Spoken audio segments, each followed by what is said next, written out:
June 7th, 2020, we're at 2100 East Lee, and we're here trying to document the flooring. We had an issue where there was some buckling, presumably due to installation when it was colder, and then when it warmed up, the flooring expanded and caused some buckling. You can perhaps see down this hallway, it's a little irregular. There's still a little bit of a raised portion right here. I don't know if that's just an irregularity with the subflooring.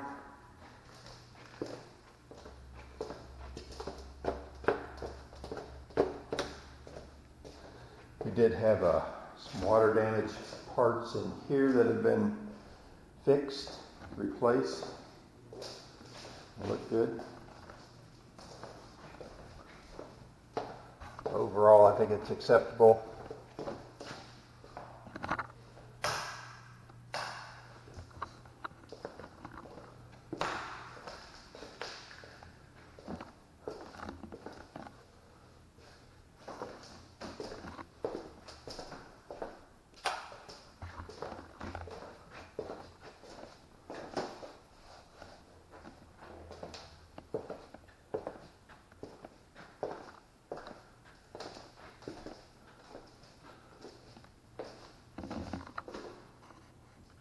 That's it.